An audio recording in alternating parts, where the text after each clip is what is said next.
Hola a todos, ¿cómo están?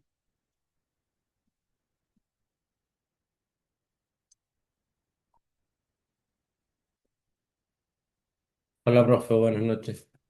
Buenas, buenas. Déjenme que tengo un tema acá con... Hola, hola. Para conectarme de acá, denme un segundo.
Denme un seguro, chicos, que estoy conectando esto.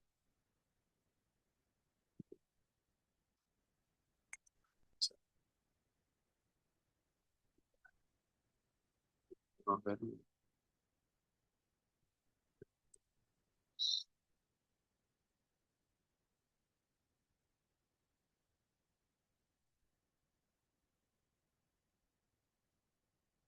sí.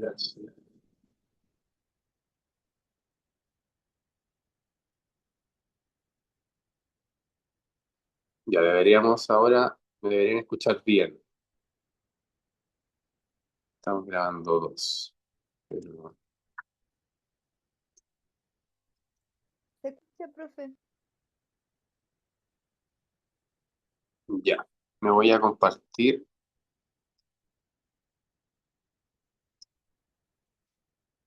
Tenemos... sí.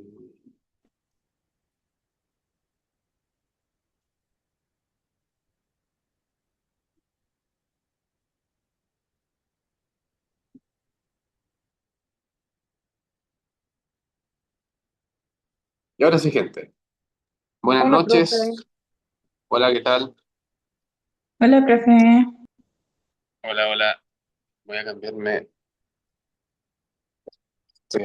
dos pantallas.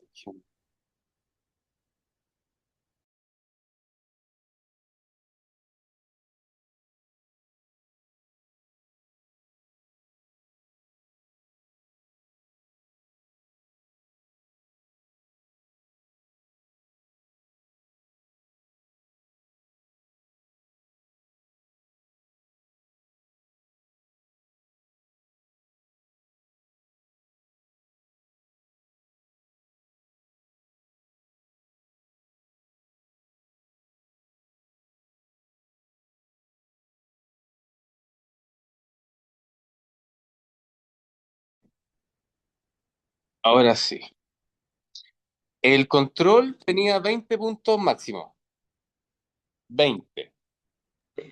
Profe, disculpe que lo moleste. Diga nomás. ¿Habría posibilidad de que nos mande una retroalimentación de la prueba? Porque tenemos hartas dudas. Hay, como dice la compañera, con 18 puntos, una nota que como que no corresponde mucho. No sé, que nos mande una retroalimentación por correo para poder revisar nuestras pruebas también.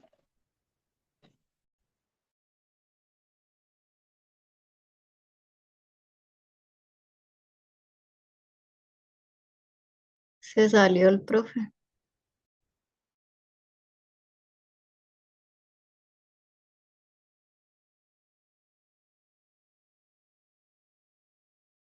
No se está conectado. Perdón, ahora sí que estoy con... Pero escuché lo último, ¿Me Teresa, lo escucha escuché. ahí? No, sí, escuché lo último. Ah, ya. El tema del puntaje es súper fácil porque el puntaje yo lo pongo tal cual aparece en la escala de notas. Dejemos, escala de notas, eso,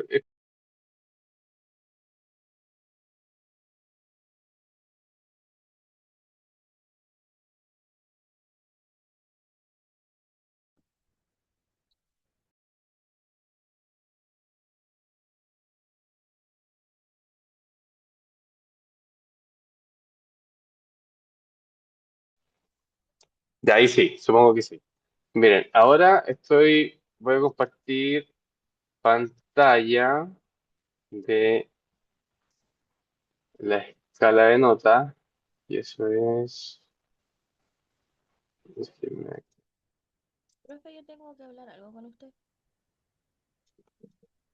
Personal, Es que me estoy contactando con usted el 26 de marzo por todos lados y no he tenido ya, respuesta. La dígame, coordinadora también le habló. Es que yo me cambié hace poco a esta sección, a Executive, ya, y me cargaron recién la semana pasada los ramos.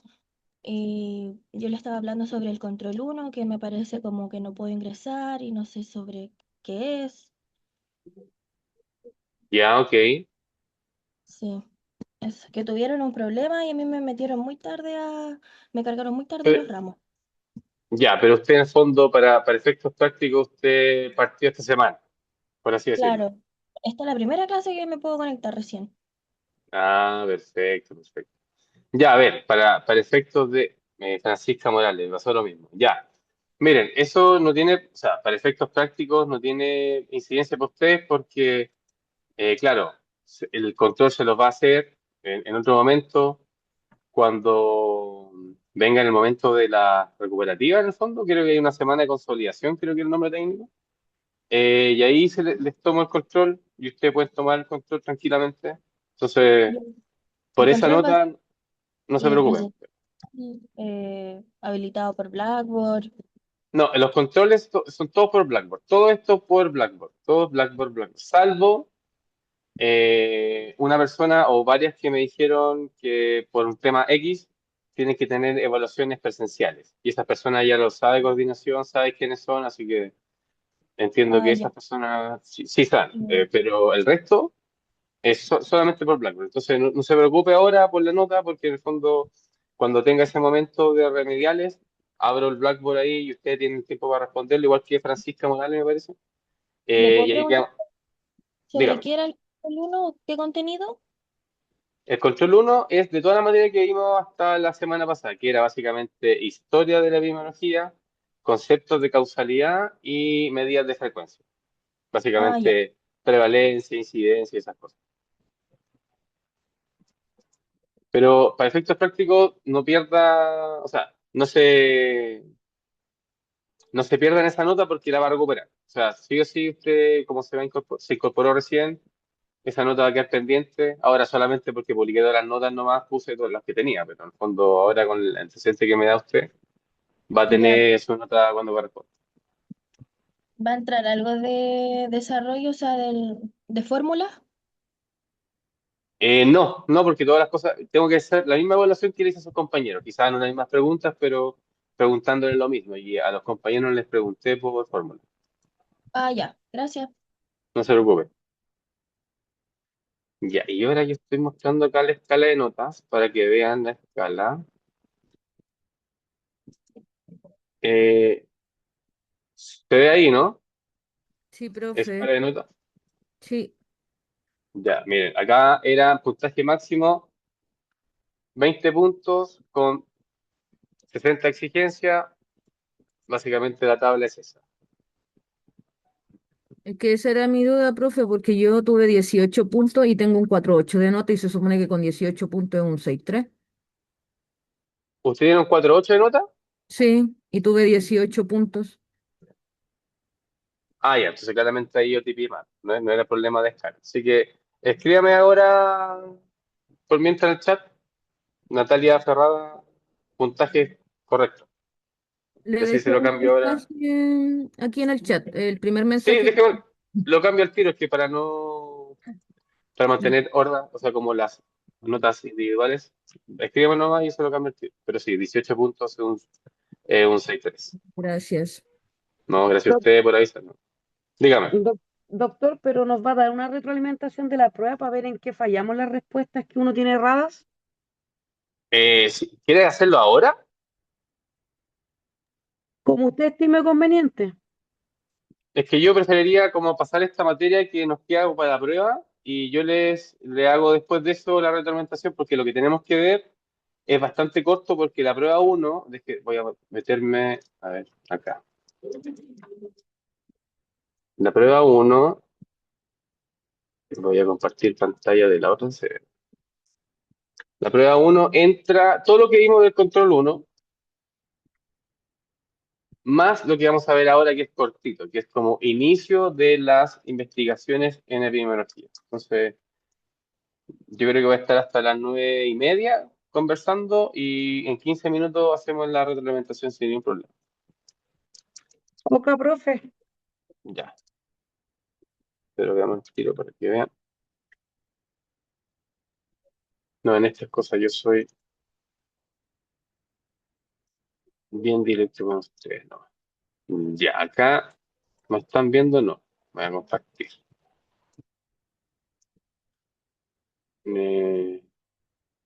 Eso, ya. Ven acá, ¿cierto? ¿Ven el programa? Sí, entiendo que sí. Miren, voy a meter aquí el programa. Y el programa, aquí tienen obviamente la cátedra. Son dos ejercicios, cátedra uno y 2, ¿cierto? Y la uno dice básicamente los conceptos que vimos de epidemiología, causalidad, historia animal, desde lo que vimos, y frecuencia. Y esta parte chiquitita que dice metodología epidemiológica es lo que tengo que ver ahora con ustedes. Es como, y con eso tenemos toda la materia de la cátedra 1. ¿Sí?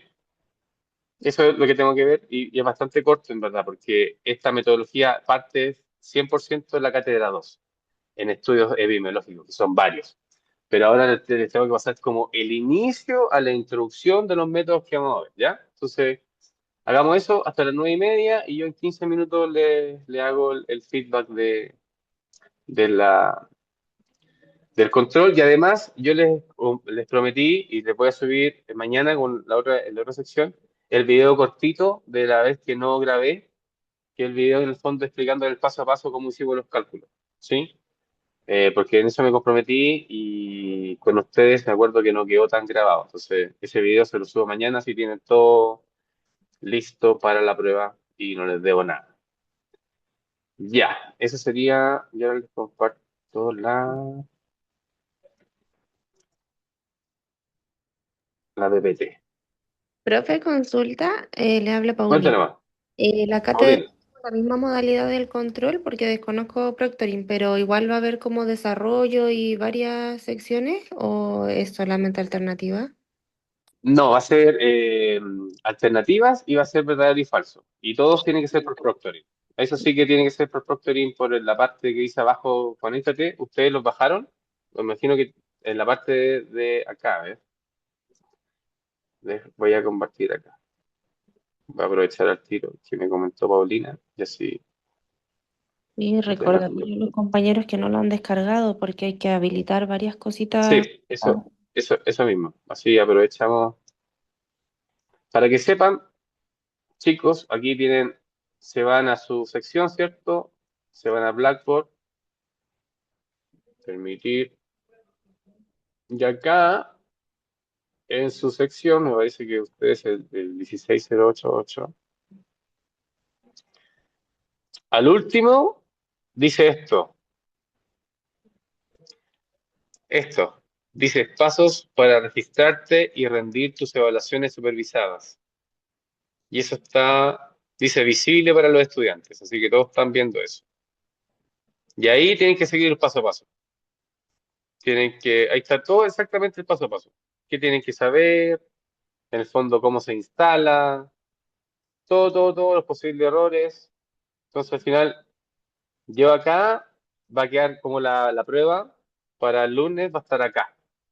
Aquí, aquí les voy a hacer llegar el tema, ¿ya? Pero es súper fácil como el paso a paso. Dice como paso uno, paso dos, instale tanto, descarga cada herramienta o instálela de acuerdo acá, ¿se fijan?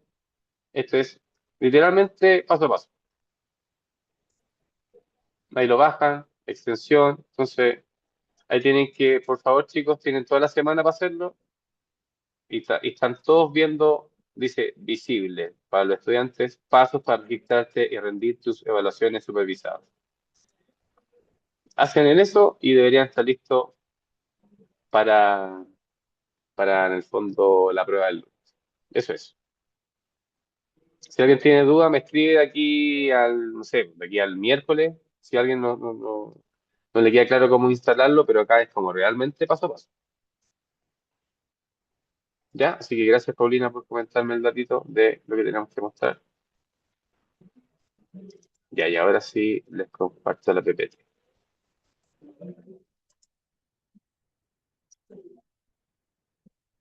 Yo tengo que hablar con ustedes dos cosas.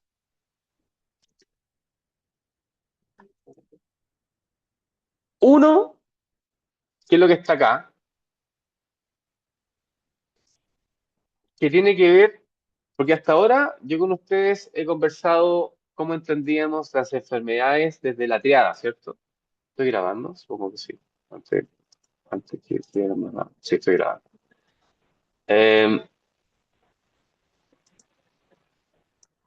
Y la triada en el fondo, ¿qué hacía?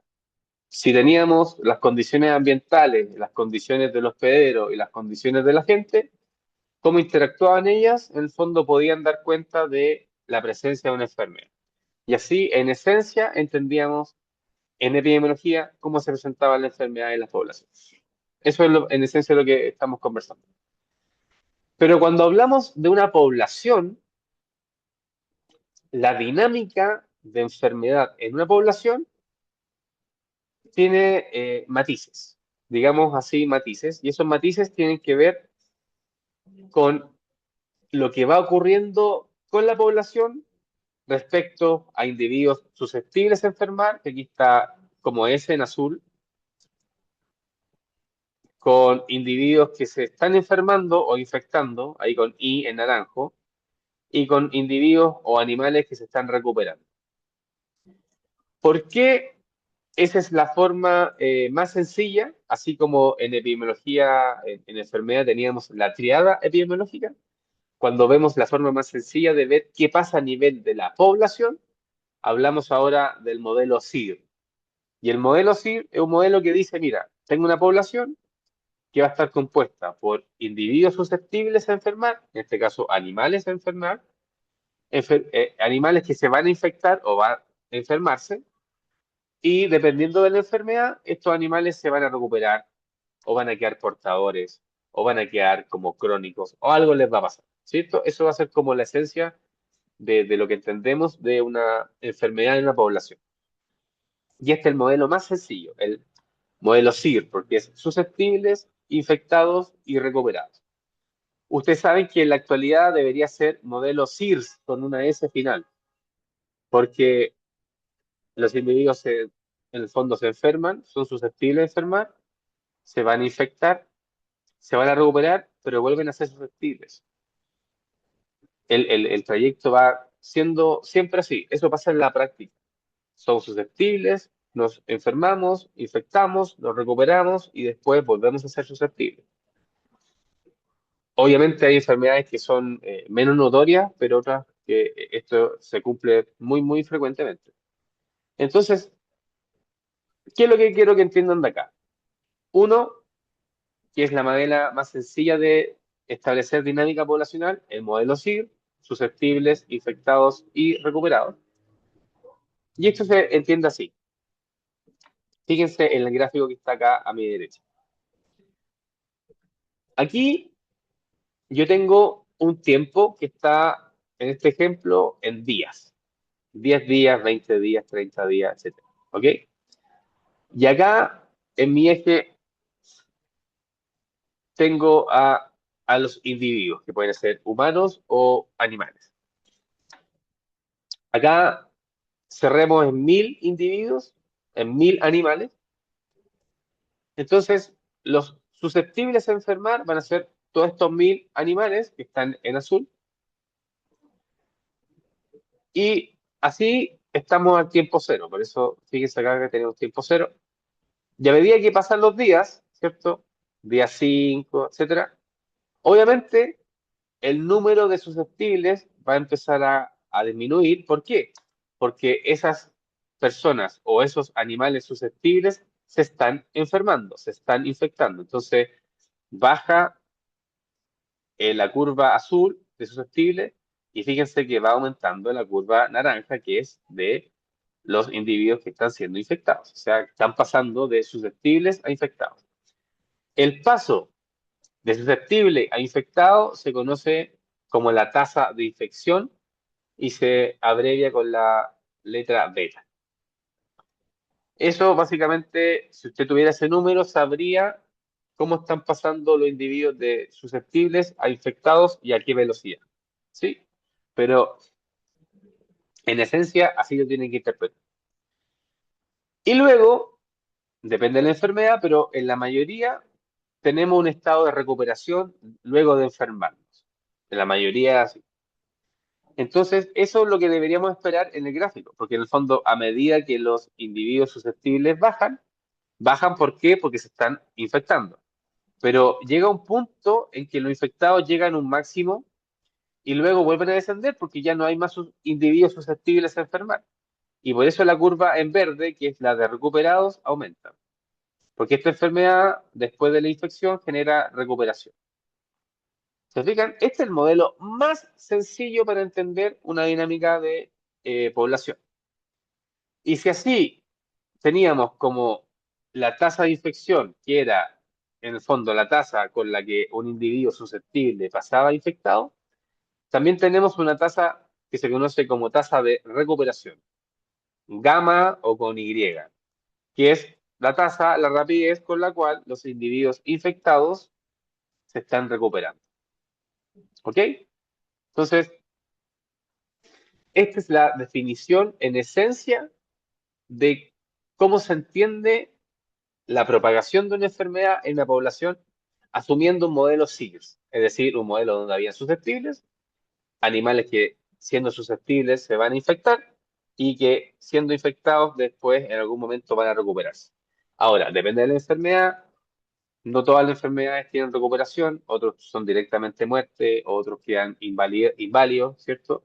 Pero eso es la esencia del ejemplo. Y asociado a lo mismo, les tengo que mostrar estas dos cosas, que es básicamente el número reproductivo básico y el número reproductivo efectivo, que acá no lo tengo, pero se llama efectivo. Yo les voy a explicar primero el básico y el efectivo se interpreta igual, solamente que cambia una cosita que es como el matiz. ¿Ok? Entonces, partamos por el reproductivo básico. ¿Qué tan rápido estos susceptibles bajan y pasan a ser infectados? Dijimos que era a través de esta tasa, ¿cierto? La tasa de infección, que era beta. Pero eso en particular se entiende muy bien cuando podemos estimar cuántos casos nuevos de enfermedad o de infección generamos a partir de un individuo que está enfermo y es capaz de contagiar la enfermedad. Es decir, en español sencillo, el número reproductivo básico, el R sub 0, el RO o RO, lo vamos a entender como el número promedio de casos que se generan a partir de un solo caso de individuo infectado y que es capaz de infectar. Llevémoslo a número. Un R de 2, un R sub 0 de 2, quiere decir que un individuo en promedio es capaz de generar 2 casos de enfermedad. Por lo tanto, ese individuo nuevamente va a generar 2, y este 2, y este 2, y así. En promedio, por cada individuo infectado y en condiciones de contagiar, va a generar 2 casos nuevos de enfermedad.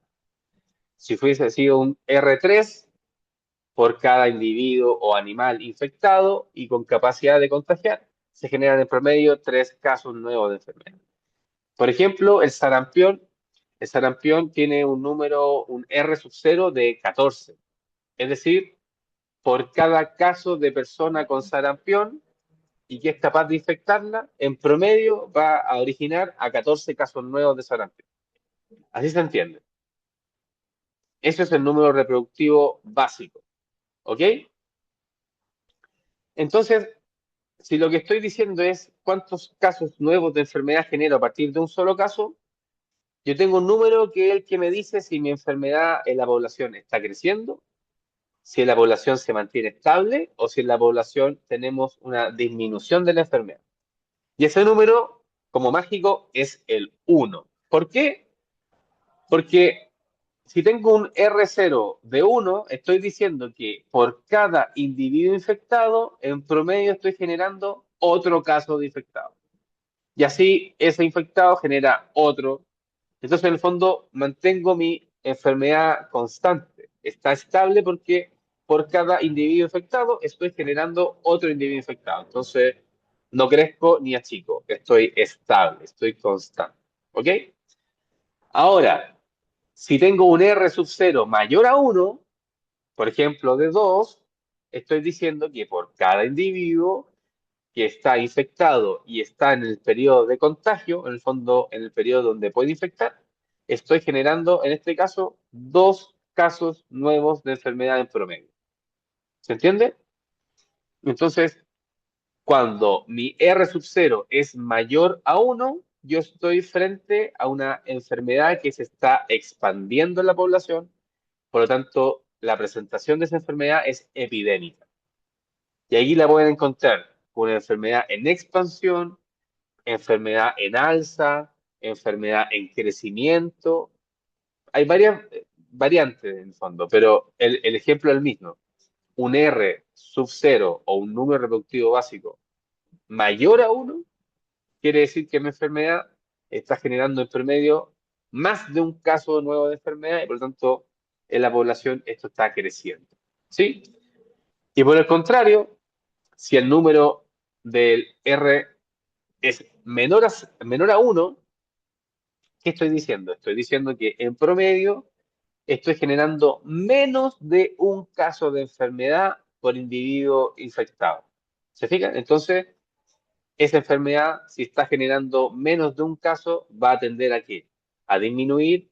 ¿Qué otro nombre van a encontrar? A contraerse, o enfermedad en contracción, o enfermedad en disminución, y eventualmente si lo logro bajar más aún, más cercano al 0 en el fondo, puedo llegar a erradicar la enfermedad. Porque, insisto, un R sub 0 menor a 1 quiere decir que estoy generando menos de un caso de enfermedad por cada individuo infectado.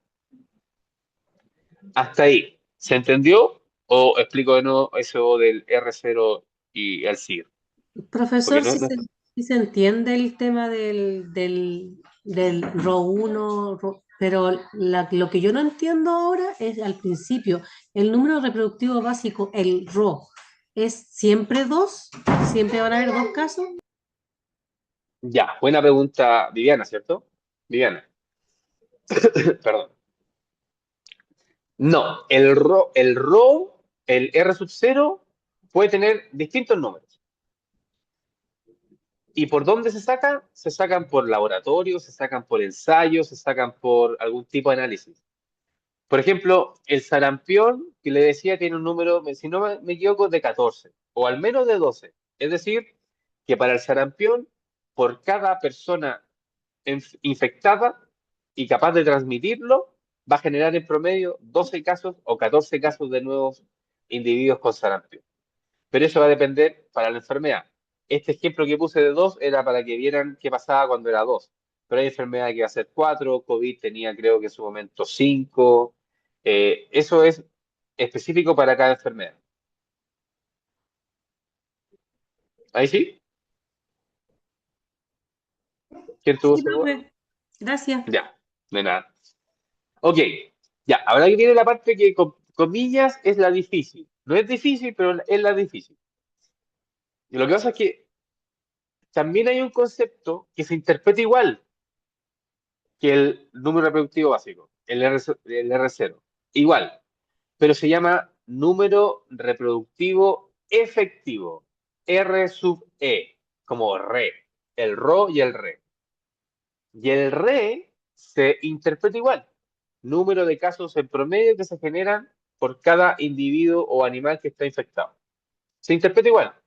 Pero la gran diferencia, y aquí es lo que hace que el re sea re, es que el re empieza a funcionar cuando la enfermedad ya está en la población. O sea, a partir del tiempo 1, 2 o 3, 4. Cuando el tiempo es 0, estoy diciendo que todavía no pasa nada en mi población. Solamente tengo individuos susceptibles y un agente. Todavía no interactúan y todavía como que no empieza la tasa de contagio.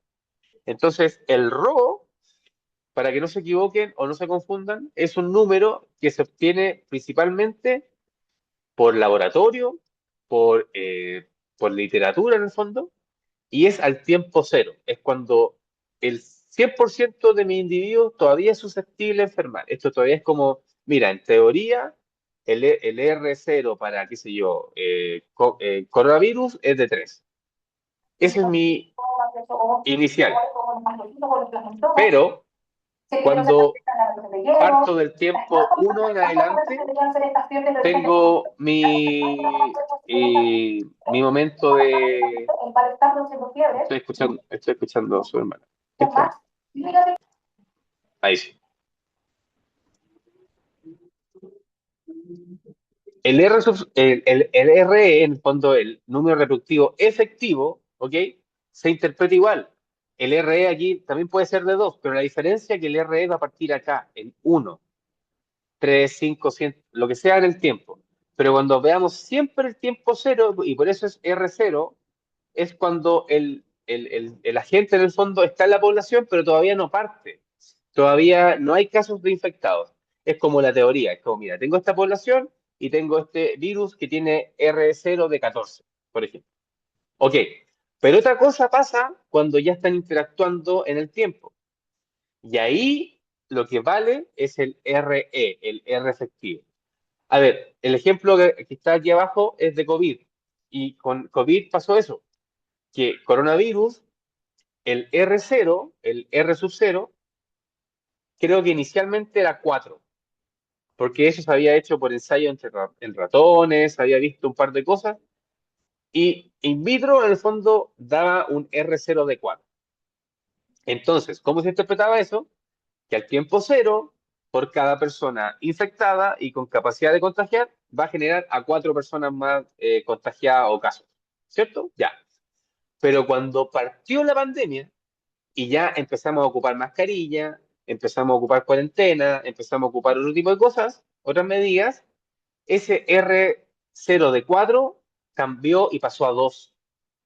Y ahí hablamos de efectivo, porque una cosa es el agente puro y otra cosa es el agente en la población.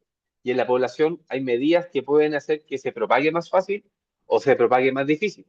Entonces, con lavado de manos, con cuarentena, con mascarilla y con N95, todo ese tema, teníamos en el fondo que inicialmente al tiempo 0 el R sub 0 del COVID era 4 y después en la práctica era de 2 o era de 1. ¿Se fijan? Había uno que era efectivo, por eso el nombre efectivo, durante la población y durante su traspaso, y el R sub cero es al tiempo cero. Es como, mira, esto es lo que dice la teoría y esto es lo que probablemente podemos enfrentar. ¿Se fijan? Entonces, insisto, los dos se interpretan igual, casos generados a partir de un individuo infectado, pero el R sub cero es al tiempo cero. Todavía la población no está infectada, es como el dato que se sabe por laboratorio. El R efectivo es la misma interpretación, pero aquí ya está en la población se está infectando. Hay individuos que están siendo infectados, se están recuperando y esa dinámica la capta mejor el R sub E. Por eso se interpreta igual, mayor a 1 crece, menor a 1 se disminuye, igual a 1 se mantiene estable, se interpreta igual, solo que es más informativo a lo largo de la población, cuando ya partimos la epidemia, el RE comparado con el R sub cero, que es cuando la pandemia o la epidemia no parte todavía. O sea, todavía está en cero en el fondo y todavía va a recién a ocurrir la interacción entre hospedero y agente y el ambiente. Ahí, ¿alguna duda con eso?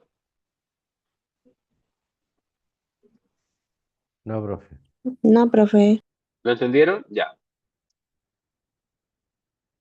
Y yo les tengo que mostrar ahora, déjenme, esa sería como una medida de metodología epidemiológica, pero ahora les tengo que mostrar la parte 2, que es...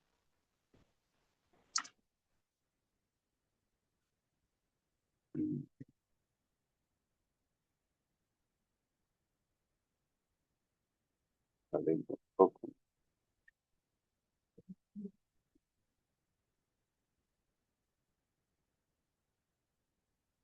A ver.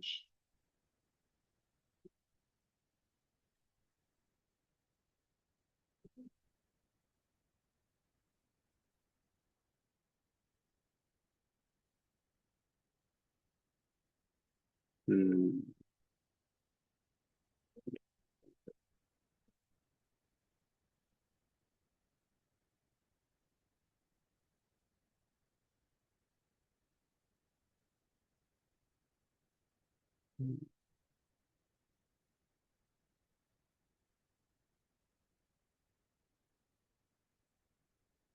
ya. Como les digo, esta está un poco más simple porque este es el inicio de lo que vamos a ver a partir de la próxima semana en el fondo. Bueno, la próxima semana en la prueba, pero después de eso tenemos que empezar a ver como los estudios que utilizamos para ver qué pasa en ciertos grupos de poblaciones susceptibles, ¿cierto?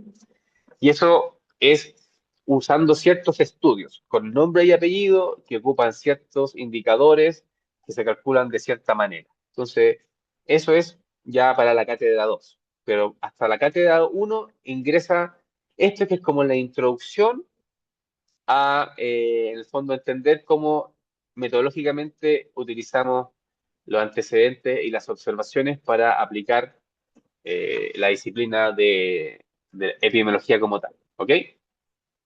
A ver, si hay algo que tienes que entender hasta ahora, por favor, que es parte de la retroalimentación del quiz, del control, es que en el fondo, en esencia, nosotros estamos buscando dos cosas.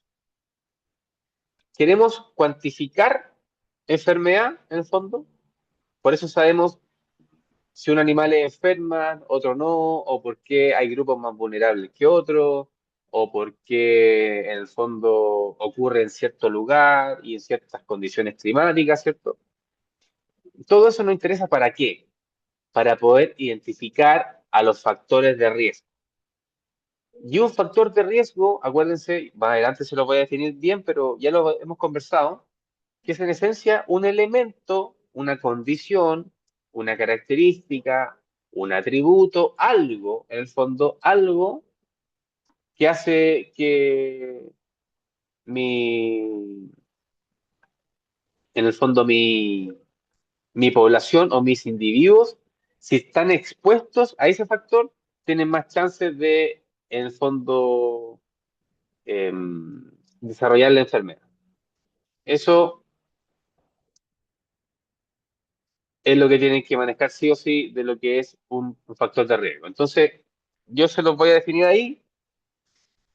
Nosotros queremos saber qué característica o qué condición o qué elemento en el fondo se está asociando a que si está presente, ese individuo tiene más chances de generar una enfermedad o tiene más chances de generar una infección. Eso es lo que yo defino como factor de riesgo, ¿cierto? Entonces, hay muchas maneras de ver esos factores de riesgo dependiendo nuestra pregunta de investigación. ¿Cuál es nuestro interés de investigación? Entonces, por ejemplo, tenemos factores de riesgo si lo agrupamos cualitativamente, es justamente eso, establecer categorías. Por ejemplo, razas. Hay razas que tienen más riesgo por ser razas, y eso lo hemos conversado, ¿cierto? Displasia de cadera, ¿cierto? Los pastores alemanes, hernias lumbares, qué sé yo, los Dachshund, qué sé yo, los problemas respiratorios, todos los braquicefálicos, ¿cierto? Entonces, por condición, en este caso cualitativa como categoría, esas razas tienen más chances de generar una enfermedad o una condición por tener ese elemento, por ser esa raza. El sexo también se lo mostré de esa manera, pero entendemos que el sexo para efectos animales es una condición que no podemos variar. O sea, hay elementos más asociados a hembras y machos que van a ser más de riesgo dependiendo qué es cada uno. Por ejemplo, si es cáncer de mama, por supuesto, que es un factor de riesgo que es permanente. O sea, tú no vas a poder quitar a la vaca la condición de ser vaca, en el fondo. Lo mismo en el caso de los hombres con un tema de cáncer de próstata, es igual. Es una condición de riesgo que se asocia, a este caso, al sexo. Ahora, tenemos, como insisto, varias formas de clasificar los factores de riesgo, pero lo más eh, habitual y para efectos de nuestro ramo más importante que ustedes manejen son estos dos. Primero, tienen que entender que cuando analicemos factores de riesgo, vamos a entender que habrán individuos de la población que van a estar expuestos a ese factor de riesgo y aquellos individuos que no van a estar expuestos a ese factor de riesgo. Entonces, cuando empecemos a ver y yo les diga, estos son los individuos expuestos, usted asocia directamente con exposición a la presencia del factor de riesgo. Por ejemplo, queremos comparar un grupo de vacas de leche que están siendo producidas, o qué sé yo, con piso de cemento y otros con piso de barro. Y queremos ver, en el fondo, en cuál de los dos grupos se presentan más patologías podales. Entonces yo tendería a pensar que aquel grupo que tiene el piso de cemento y tiene las condiciones de la uña, digamos, correctas, debería tener menos presencia de patologías podales comparado con este grupo de animales que está en exposición a un terreno que es de tierra o de barro. ¿Se fijan? Entonces, cuando yo hable de expuesto o no expuesto, estoy haciendo referencia sí o sí a que los expuestos lo son porque tienen el factor de riesgo o están expuestos a ese factor de riesgo. ¿Sí? Eso sería lo primero que tienen que entender. Y lo más fácil para asociar factor de riesgo como con el sentido biológico es asociarlos como aquellos que son permanentes y los que no son permanentes. Por ejemplo, piso de cemento y piso de barro es un factor de riesgo que puede ser no permanente, porque al otro año, si nos va bien, podemos tener piso de cemento en ambos casos. Entonces, no necesariamente un factor de riesgo permanente. La luz, qué sé yo, luz artificial con luz natural, listo. Es un factor de riesgo que es no permanente porque podemos eventualmente modificar eso. ¿Hay factores de riesgo permanentes? Sí, que son los constantes. ¿Como cuál? Por ejemplo, el grupo sanguíneo. Por ejemplo, la raza. Por ejemplo, el sexo, en el fondo. Esos son factores permanentes de riesgo porque por ser la condición que somos, tenemos más chance de generar algún problema. ¿Se fijan? Entonces, esas serían como las dos variantes de entender el factor de riesgo, pero me interesa más que que en la práctica nosotros lo definimos como mientras el individuo o el grupo de individuos se expone, es porque está expuesto al factor de riesgo o lo tienen, uno de los dos. Y si no están expuestos, es porque o no están expuestos al factor o no lo tienen tampoco. ¿Se fija? Porque puede ser algo permanente, como una condición propia del animal, una raza, o puede ser no permanente, puede ser circunstancial. ¿Sí? Esos serían como los ejemplos de factores de riesgo. Eso ya lo vimos porque yo se lo mostré. Pero acá se los dejo escrito. Acá, fíjense, yo les dije que en ambos casos el R, el número reproductivo se interpreta igual. El básico, el R sub 0, es igual. Cantidad de casos que se generan a partir de un solo caso infectado mientras es capaz de infectar. El RE, el efectivo, se interpreta igual, pero fíjense, la gran diferencia es que al tiempo es más de 0. O sea, es al tiempo 1, al tiempo 2, al tiempo 3. Cuando la enfermedad o la gente ya está en la población. Antes de que esté en la población, así como a niveles teóricos, estoy ocupando el R0, el número reproductivo básico. Yo digo, ok, con este número, más o menos, esto es lo que yo me puedo enfrentar en mi población. Pero ¿qué es lo que pasa en la población con medidas de cuarentena, de bioseguridad, etcétera? Eso va a ir cambiando y ese cambio se capta mejor con el R efectivo. ¿Sí?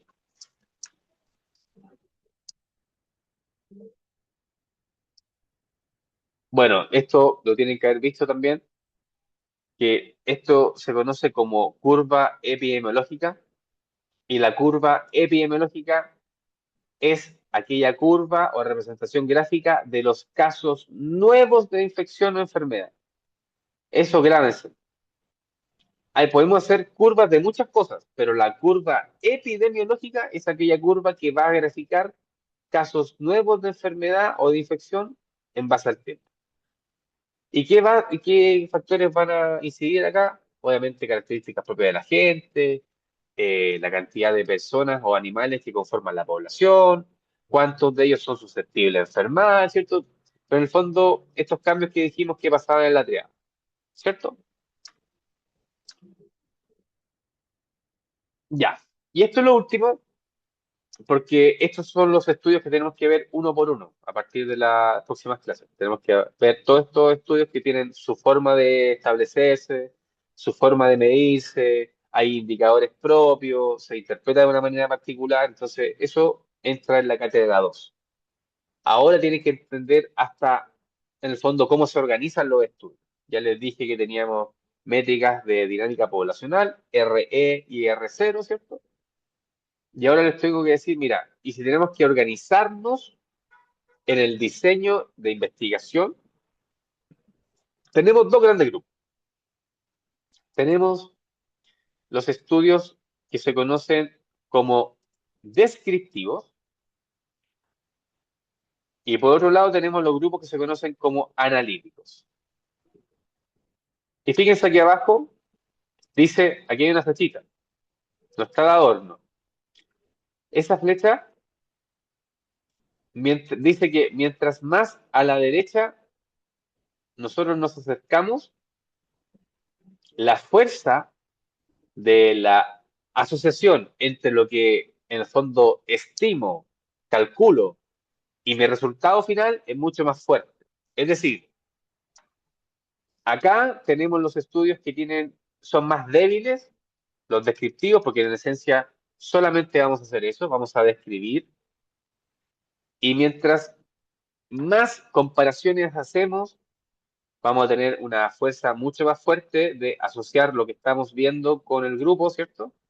Y si ya somos capaces de controlar cada una de las variables que intervienen, es decir, un estudio experimental controlado, mis resultados o mis conclusiones, por supuesto, como ya manejé más variables, son mucho más fuertes. ¿Sí? Esto en ningún caso quiere decir que los descriptivos no sirven y solamente sirven los experimentales. Mentira, porque lo que más se ocupan son los observacionales. En veterinaria son los observacionales, que son analíticos también, pero como su nombre lo dice, en el fondo observamos. Llegamos a un predio y observamos lo que pasa en ese predio.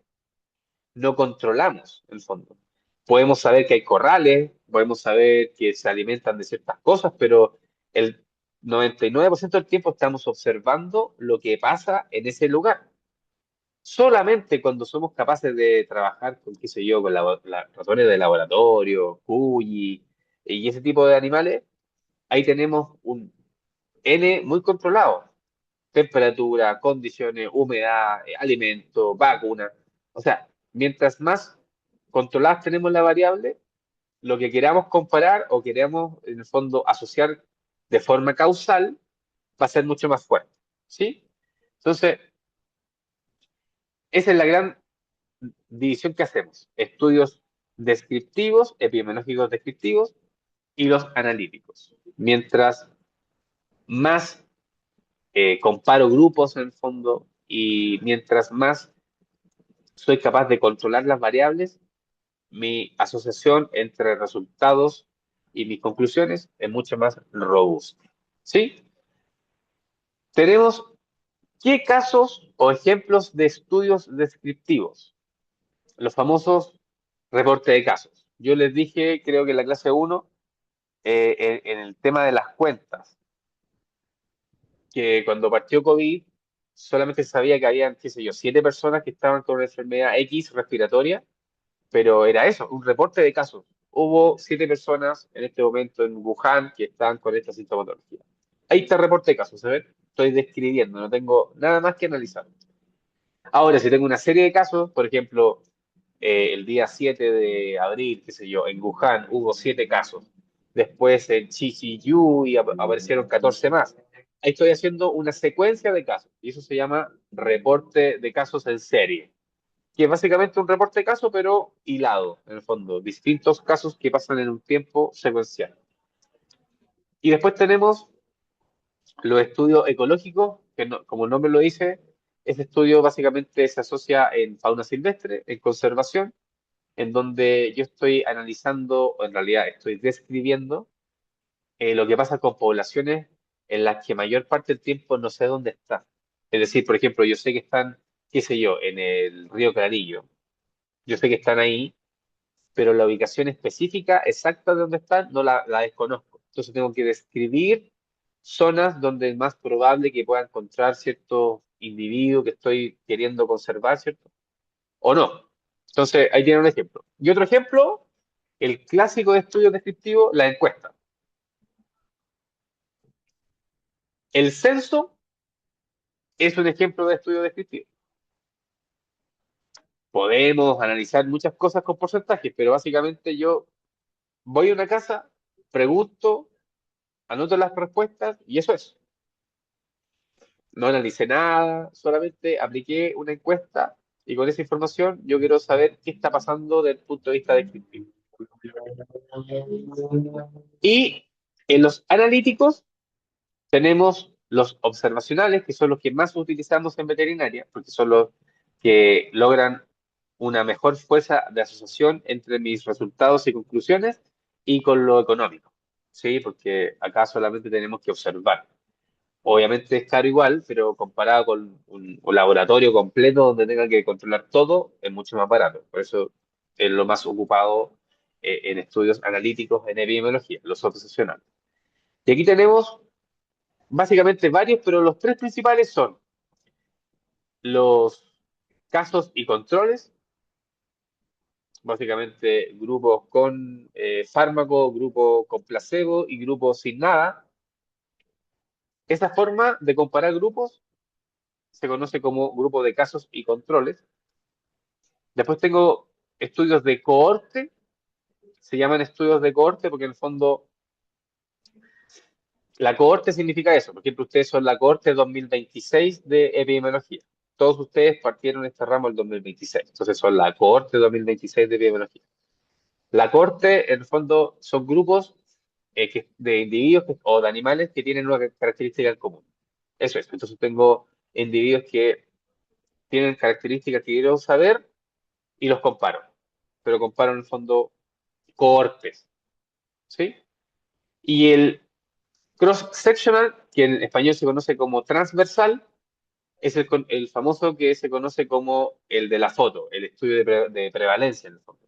Porque yo voy y digo, ok, yo solamente voy a estudiar lo que pase entre el 1 de abril y el 30 de abril. O sea, todo lo que yo concluya, todo lo que yo diga, entre grupos y todo, va a ser representativo única y exclusivamente de ese momento, entre el 1 de abril y el 30 de abril. Por eso es una foto.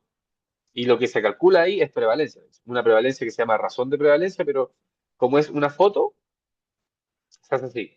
El caso de control se ocupa otra medida, que es el odds ratio, que lo vamos a ver después, y el estudio de caso de controles, perdón, de cohorte, ahí vamos el riesgo relativo, ahí vamos incidencias. Pero nuevamente eso va a ser para las clases que vienen. Ahora solamente estoy dando la introducción.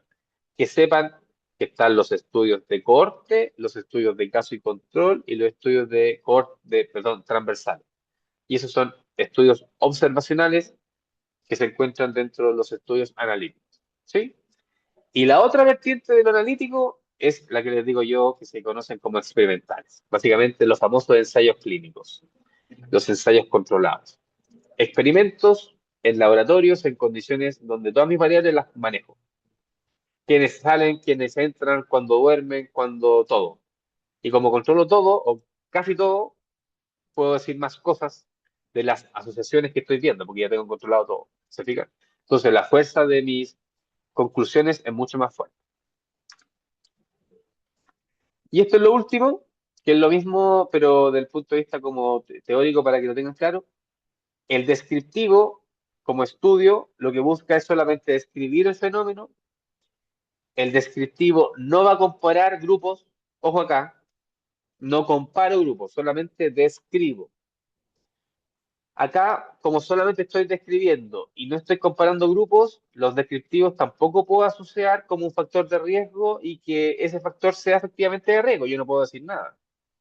No puedo asociar con que lo que estoy describiendo sea realmente de riesgo o sea realmente de protección. No lo puedo decir. Pero son importantísimos porque a partir de la descripción es que yo puedo formular hipótesis.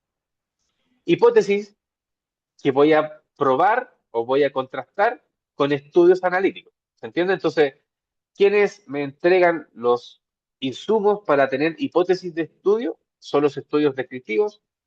Y a partir de ellos yo digo, ok, mi hipótesis va a ser esta y para eso la contrasto o la pongo a prueba con los estudios analíticos. Y acá sí quiero comparar grupos. Era lo que les decía al principio como el fenómeno o la manera de causalidad contrafactual. Tengo un grupo donde pasa algo y tengo otro grupo donde mantengo todo menos una cosa y quiero ver si se da resultado o no. ¿Se fijan? Entonces, cuando estoy cambiando grupos y estoy comparando grupos, estoy en los estudios analíticos y aquí sí lo hago. Aquí, como estoy comparando grupos y tengo más antecedentes robustos de evidencia, sí puedo comenzar a hacer asociación entre la exposición a un factor y el resultado a esa exposición. Y pasa a ser que puede una de esas asociaciones ser de riesgo. Y eso lo vemos en otro estudio que tenemos que ver más adelante. Y lo analítico, ya saben, los observacionales son los más frecuentes. Eh, y los experimentales también se hacen, pero son mucho más caros por las condiciones propias. Y esta es la última diapositiva como para que lo vean en español. En el fondo, en los analíticos tengo los experimentales, que son los ensayos clínicos y laboratorio como tal, y los observacionales, que son de cohorte, casos y controles y cohorte transversal. Para la prueba, para efectos prácticos, yo no les puedo preguntar qué hace cada estudio porque lo vamos a empezar a ver después. Pero sí tienen que saber que un estudio de caso y control corresponde a un estudio observacional. O si les digo, ¿cuál de estos es un estudio analítico? Y tienen que ser capaces de, en el fondo, diferenciarlo de una encuesta o de un reporte de casos, ¿se fijan? Eso sí. Y tienen que ser capaz de, en el fondo, de entender un R cuando es mayor a 1, cuando es igual a 1 o cuando es menor a 1. Eso sería. ¿Dudas hasta ahí?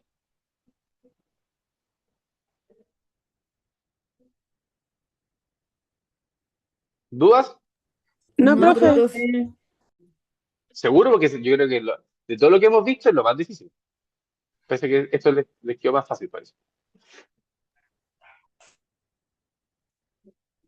Ya. Y déjenme ver el tema de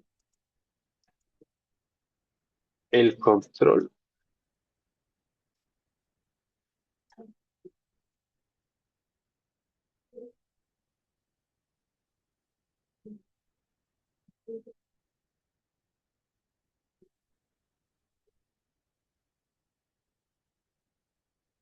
Ah, ya. Es que acá no tengo la pauta porque no está pegada acá, pero no importa, la conversamos igual. Y le subo la pauta igual para que contraste, pero se las voy a explicar acá, porque aquí no aparece en el Blackboard. Déjenme compartir ahora. Sí, pongan presente nomás, aprovechen de poner presente. Yo ahora termino mostrándole la PPT, perdón,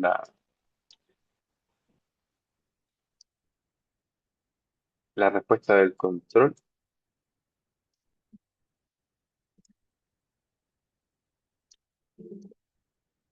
Ya. Acá, le insisto, les voy a subir la pauta escrita, porque acá no tengo la pauta completa de las en blanco, pero sí las que tengo como una alternativa. Ok, la uno. Desde la epidemiología entendemos que las enfermedades no se presentan al azar y queremos en el fondo que usted me describa en 5 líneas qué es la triada y cómo la entendemos entre los 3 componentes. ¿Qué es lo que yo, básicamente, eso valía 3 puntos? ¿Qué es lo que yo necesitaba que ustedes me dijeran? Que en el fondo, que la interacción entre agente, hospedero y ambiente era lo que estaba en el fondo explicando que una enfermedad se presentara y en otro contexto no se presentara. ¿Por qué? Porque el ambiente, perdón, el hospedero y el agente interactúan en un ambiente. Y en ese ambiente es el que va a ser más susceptible o va a favorecer la interacción o va a hacer que la interacción sea más baja. Entonces, en esa interacción de los 3 componentes, entendíamos que las enfermedades aparecían en las poblaciones animales. Eso, en esencia, es lo que tenían que decirme y la mayoría lo puso. Los que tenían 2 es porque quizás solamente se pusieron en como repetir lo mismo que les puse acá, como la tríada epidemiológica, 3 componentes y eso es importante. Y como que no desarrollaron más, por eso tampoco les puse 1, pero sí les puse 2. Entonces, el 3 vendría siendo eso lo que acabamos de conversar, pero se lo voy a dejar por escrito para que lo tengan ahí en comparación. En la 2, conocer y entender la frecuencia y distribución de las enfermedades en las poblaciones animales es el principal objetivo de la epidemiología. No. Ahí está digamos, como el distractor. No es el principal. Acuérdense que teníamos 2 objetivos principales. Uno era conocer la frecuencia y la distribución, ¿sí? Pero el otro era lo que veníamos conversando ahora, identificar los elementos que son factores de riesgo, porque así sabemos que está en el fondo propiciando que una población tenga más chance de enfermar y si sabemos qué elementos son de riesgo, algunos de ellos los podemos controlar o podemos disminuirlo o podemos hacer algo para que el impacto de la enfermedad sea menor. Y por eso los 2 objetivos de la epidemiología son eso, conocer frecuencia y distribución, pero también conocer y en el fondo entender cuáles son los factores de riesgo que hacen que una población se enferme y qué cosas pasan para que otra población no se enferme. Básicamente eso, por eso es falso. Acá la respuesta es la enfermedad que se presenta constante en el tiempo y lugar con un número esperable de casos se conoce como enfermedad endémica. Yo acá era en el fondo endémica, pero puse que hubiese más respuestas aceptables. Por ejemplo, enfermedad endémica, varios pusieron endemia, también se las puse buena, pero en esencia tenéis que entender que la presentación endémica es cuando los casos están dentro del rango esperable y siempre está en el mismo tiempo y lugar. Y eso valía un puntito. Otra, la 4 en el fondo, ¿qué pasaba con Jon Snow? Y esto fue fácil porque en el fondo creo que nadie la tuvo incorrecta. Yo les conté que en el fondo Jon Snow, su genialidad era que sin conocer el agente cólera, sí supo dónde estaban los los casos de enfermedad y muerte en un mapa que él empezó a dibujar y él vio que los puntos de muerte estaban bien cercanos a una fuente de agua y él mandó a clausurar esa fuente de agua y los casos bajaron. Entonces, eso demuestra en el fondo que sin conocer todos los factores de riesgo, podemos modificar algunos que sí va a tener un impacto en la enfermedad para que se presente poco. ¿Se fijan? Entonces, esa es la gracia de Jon Snow y ahí la correcta era la B. Identificar a partir de la distribución de casos la fuente común que estaba, en este caso, asociada a la bomba de agua contaminada. La pregunta 5 era de los criterios de Bradford y Hill. En el fondo, era explicar el gradiente biológico y consistencia, que en esencia es, el gradiente biológico es mientras más exposición, debería haber más efecto en el fondo, esa respuesta dosis-respuesta, mientras más exposición, más enfermedad, o mientras más dosis, más chance de enfermedad. Y la consistencia básicamente era que estos eventos en distintas poblaciones era consistente, era similar. Los que no tuvieron 3 puntos ahí y tuvieron 2, por ejemplo, eran algunos que pusieron igual condición o los mismos resultados. Mentira. Aquí lo que les conté yo de los criterios de Bradford, con estos criterios tú no vas a decir que estos elementos son causales. Tú estás diciendo que hay que aplicar criterios que nos van a orientar para decir que estos son o pueden ser más causales. Pero con esto yo no estoy garantizando nada, porque acuérdense que eran como los 12 criterios. Entonces, dentro de eso tengo gradiente biológico, más exposición, más chance de enfermar, y la consistencia es que este fenómeno que estoy viendo que genera enfermedad se replique de forma similar en distintos contextos y poblaciones. ¿Ya? La 6 dice, al hablar de causalidad, el establecer grupos de individuos, comparar resultados en base a la exposición, manteniendo todas las más variables fijas, se conoce como modelo de multicausalidad. No, ese modelo era el último que les pasé, que se conoce como el modelo moderno de causalidad o el modelo contrafáctico. La multicausalidad era básicamente distintas causas para un efecto o un evento, y teníamos distintos grupos a nivel del ambiente, a nivel de los peros, ¿cierto? Múltiples causas. Pero cuando comparábamos grupos y cambiábamos solamente una cosa para ver si pasaba lo mismo en el otro grupo, eso era el modelo contrafactual o el modelo causal moderno de la epidemiología. ¿Ya? Entonces, por eso la pregunta 6 es falsa. La 7, acá parece que no leyeron la pregunta porque todos pusieron la A, pero les faltó que tenían 2 respuestas correctas. Y abajo sale marque más de una opción. Entonces, si es correcto que el factor de confusión distorsiona la asociación entre exposición y enfermedad, es verdad, pero también es correcto que tiene que ser un factor de riesgo conocido para la enfermedad. O sea, la correcta acá para que tuvieran el punto era marcar A y B. ¿Ok? La 8, explique brevemente el concepto de animal tiempo en riesgo y qué medida de frecuencia utiliza. El tiempo en riesgo, el animal tiempo en riesgo, bien sencillo. Es el tiempo en que un animal es susceptible de desarrollar el evento de interés. Es decir, es susceptible a enfermarse. Es susceptible a infectarse. Es el tiempo en donde eso puede ocurrir. Por eso es un riesgo. ¿Y qué medida de frecuencia ocupamos? El riesgo de enfermarse es el riesgo de convertirse en un caso nuevo de enfermedad. Por lo tanto, la medida que utilizamos es una incidencia, casos nuevos. Pero acá, como hablemos de tiempo en riesgo, es decir, sabemos el tiempo como tal, es la tasa de incidencia. Para que sea tasa, tiene que estar el tiempo en el denominador. Entonces, repito, animal tiempo en riesgo es básicamente la unidad en que utilizamos para poder establecer el tiempo en que un animal está en riesgo de desarrollar una enfermedad, en riesgo de convertirse en un caso nuevo. Y por eso la tasa, o perdón, la medida que ocupamos de incidencia, y particularmente la tasa de incidencia, porque estamos hablando de los tiempos de cada individuo. La pregunta 9, el mejor indicador de movilidad, en el fondo requiere primero definir ciertos elementos, y eran 5 puntos porque eran población en riesgo, definición de caso, si la población es abierta o cerrada, y periodo de estudio. Eran 4 temas. Era periodo de estudio, que no es necesariamente lo mismo el periodo en riesgo, definición de caso, y si la población es abierta o cerrada. Eso eran los criterios y brevemente explicado eran los 5 puntos.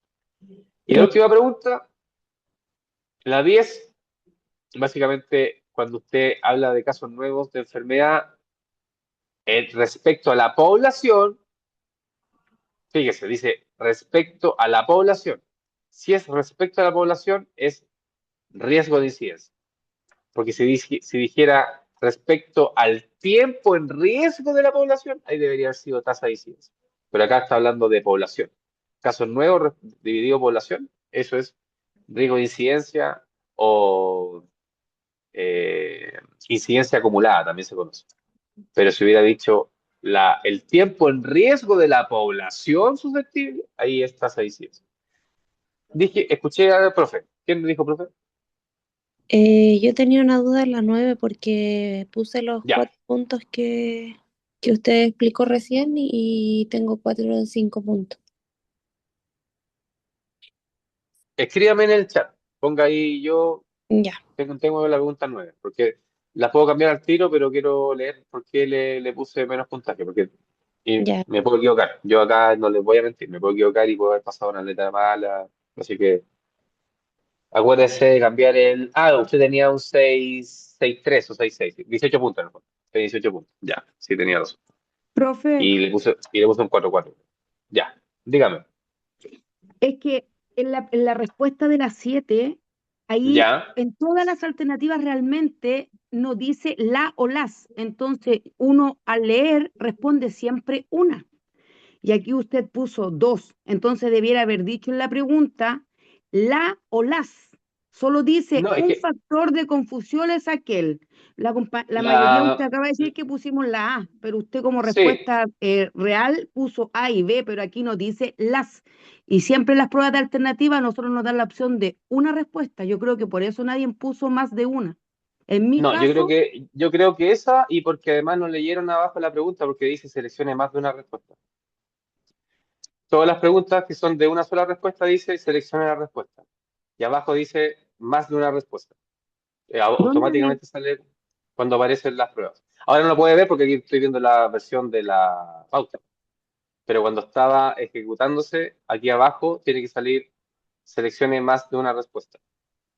Pero voy a tomar en cuenta su consideración que quizás no era porque no sabían, sino porque quizás la pregunta hubiera sido más explícita todavía para que no tengan duda con eso. Pero para la prueba, eh, yo probablemente voy a poner esta misma alternativa en una sola, para no tener que, no Sí, tener que o revisar doble. simplemente, como les digo, en todas las pruebas siempre nos ponen la o las alternativas correctas o la o las incorrectas. Pero siempre Sí, sí. sabemos que si dice así, nosotros tenemos que fijarnos que puede ser más de una. Y como somos atarantados, llegamos y No, respondimos aquí solo la A. no, está bien. Está bien. No se Profe, preocupen, pero voy a tener en cuenta. ¿Alguien más valor? ¿Qué más? ¿Quién más dijo profe, que hizo al fondo? Dígame. en la pregunta 9, ¿cuál era la Ajá. respuesta correcta? Los indicadores de morbilidad, periodo de riesgo, periodo de estudio, población y tipo de población y definición de caso. Ah, ya que yo me equivoqué. Entonces, la incidencia, el riesgo, la tasa de incidencia no es lo mismo. Es que para elegir eso, usted tenía que primero decidir qué población es, qué definición de caso voy a tener, qué periodo de tiempo voy a estudiarlo y qué periodo de riesgo voy a tener. Y ahí usted dice, perfecto, ocupo la incidencia. O, perfecto, ocupo la prevalencia. Es así. Ah, claro, pero es que como la pregunta dice para elegir el mejor indicador, entonces depende, no sé, pues de cuántos animales están enfermos dentro de un plantel, yo puedo elegir prevalencia, un ejemplo. No, es que aquí estoy especificando que hice de morbilidad, indicador de morbilidad, y de hecho está en la diapo así como diapo 1, sale como, Ah, ya. ¿cómo, No, pero cómo es que elegir los a lo indicadores de mejor morbilidad? Y salen los 4. yo entendí mal la pregunta. No, pero entiendo que usted dice que eso es lógico, pero para saber si es prevalencia o incidencia, primero tiene que definir lo anterior. Si es población Ya, abierta o cerrada. Si es un periodo de un Esa año, la definí, claro.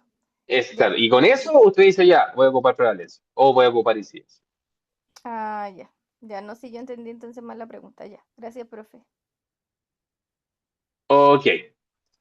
Bueno, ya como tengo gente, acuérdense, chicos, aquí al final dice pasos para registrarte y rendir tus evaluaciones supervisadas. Ahí dice visible para todos los estudiantes, así que lo pueden ver. Y tienen que seguir paso a paso. Que instalan y todo el tema, por si no están registrados, lo tienen, como la prueba de aquí al lunes, tienen toda la semana para hacerlo, para que no tengamos problemas.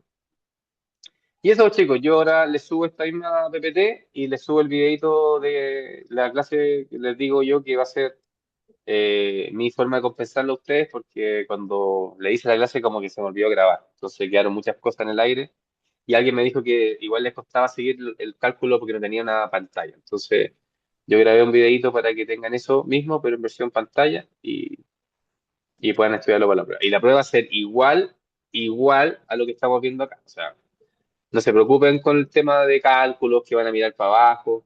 Yo probablemente ni siquiera lo voy a hacer calcular. Probablemente les voy a poner el dato y les voy a decir ya, pero entonces se calcula esto dividido esto o este número va abajo. Se fijan como que en el fondo tienen que saber qué divide con qué es caso nuevo, si va arriba. Se fijan como que no, ni siquiera me interesa que pierdan tiempo en calcular en números que les pueden complicar. Sí, porque en el fondo me interesa preguntarles, o sea, si les digo ya, tiene un R de 3, un R sub 0 de 3, ¿qué significa? No me interesa que sepan calcularlo, me tienen que saber si está expandiéndose la enfermedad, si no, ¿se fijan? Entonces, para efectos de la prueba, les voy a preguntar eso como numéricamente, pero listo. El número para calcular sería esto dividido esto, y ahí ustedes no calculan nada, solamente tienen que saber cómo se formula. ¿Sí? Así que eso, chicos, yo ahora, insisto, les mostré la pauta, pero que está acá en Blackboard. La pauta escrita se la voy a subir mañana mismo porque tengo que hacer la reglamentación del otro grupo y ahí les subo las dos con el videito. Y estamos listos para la prueba del lunes. Y nada, solamente regístrense, hagan el tema, tienen toda la semana porque estas cosas pueden fallar. Así que si alguien tiene tema con el sistema, me escribe mañana o me dice, profe, sabe que no puedo instalar la aplicación, no sé, para poder hacer algo al respecto. Sí sé que hay una persona o dos que ya creo que tienen que tomar la prueba allá en Casa Central y yo la tengo que mandar a imprimir y ahí se la van a tomar y lo hacen presencial. Pero el resto lo hacemos todos con el proctoring y todo el tema. Ya, profe. Profe, Así que dígame. me quedo dando vuelta respecto al el control. En la pregunta uno dijo que si es que no mencionamos había que mencionar los tres puntos de la triada, que era el ambiente, huésped y el No, agente. no, no, era no solamente responder lo mismo que le escribí en la introducción. No, sí, por eso, era Tienen- mencionarlo y mencionar el tema de la interacción, de que si, por ejemplo, el ambiente favorece a la gente, es más propenso a que se produzca la enfermedad. Era como eso Claro, porque necesité para los eh, tres eh, puntos. para los tres puntos en el fondo tenían que entender que el agente y el hospedero interactúan ¿dónde? En el ambiente. Esa es como la base. Entonces, el cómo ese ambiente se va, en el fondo, moviendo con los otros elementos, es como la esencia de cómo entendemos la teoría. Entonces, a los que no les puse tres puntos, solamente es porque yo leí lo mismo que me respondieron en la introducción, en el fondo. Me pusieron Es así, que, son tres elementos y por eso no son al azar. Entonces me respondieron lo ya, mismo que escribí. es que yo tengo dos de tres y menciono textual que el ambiente es donde tienen contacto la gente con el huésped. Entonces, Mire, era por eso. déjeme, escríbame en el chat ahora, escríbame acá, ponga, porque yo después veo lo presente con el chat. Póngame, profe, yo en la pregunta uno tengo dos de tres, y así al tiro, aquí tengo que ver si tengo algo que modificar. Yo, Ya, insisto, les creo al tiro. me puedo equivocar, así Gracias. que no, no, gracias a usted. El último profe que les va a decir que yo me la sé todas soy yo. Yo me voy a equivocar y aquí se los voy a decir tres cuatro. Así que me puedo equivocar en estas cosas. Así que nada, chicos, insisto, métanse a la parte que dice clases sincrónicas y todo el tema de active su tema de supervisado para que no tengamos problemas para el lunes. Y nada, yo te subo todo lo demás y nos estaríamos viendo. Chao, profe, Cuídense. gracias. Chao, profe, No, muchas gracias. besos Gracias, a profe. ustedes. Chao. Besos, chao, chao, chao. Chao, profe, muchas gracias. No, gracias a ustedes. Gracias.